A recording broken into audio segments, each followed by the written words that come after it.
L'astuce de typage qui permet juste de tester en fait ces types. Je sais pas si tu l'as déjà fait, mais c'est assez important à mettre en place et hyper pratique, surtout quand tu commences à créer des types un peu plus poussés, un peu plus dérivés, etc. Là, on a envie de s'assurer qu'on casse rien au fur et à mesure qu'on rajoute des fonctionnalités et c'est très simple à mettre en place, comme je vais te le présenter. Alors, Vitest propose des types utilitaires, enfin des fonctions utilitaires pour mettre ce genre de test en place. Là, je te propose un truc très pratique que j'ai trouvé sur Total TypeScript et que j'utilise depuis un moment maintenant et qui marche très bien.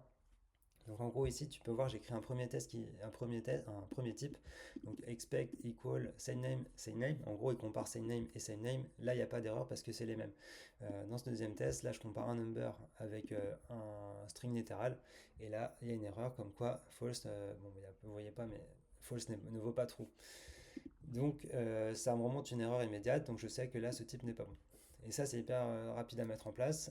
On va voir dans les types comment c'est créé. Donc expect, il attend juste que ça soit true. Et equal, en gros, il va comparer x et y. Là je t'avoue, j'arriverai pas à te l'expliquer comment ça marche exactement.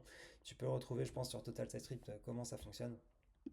Mais bon, voilà, du coup, là, tu peux mettre en place, tu peux utiliser cette technique pour faire du TDD, pour faire des tests de non-régression, c'est hyper rapide à mettre en place, etc. Attention toutefois, parce que ce genre de test ne va pas forcément faire planter ta code base, enfin ton compilateur quand tu le lances, parce que tu vas rarement utiliser ces types, on va dire, qui servent juste en fait à créer le test et donc ils vont pas faire planter ta code base même s'ils sont faux.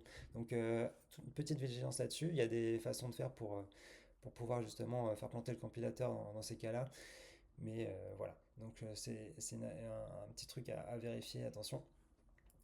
Et si tu ne me connais pas, du coup je suis Romain Geffro, développeur Angular, je partage pas mal d'astuces sur Angular, sur LinkedIn notamment, et un petit peu sur YouTube, donc n'hésite pas à me suivre, à la prochaine.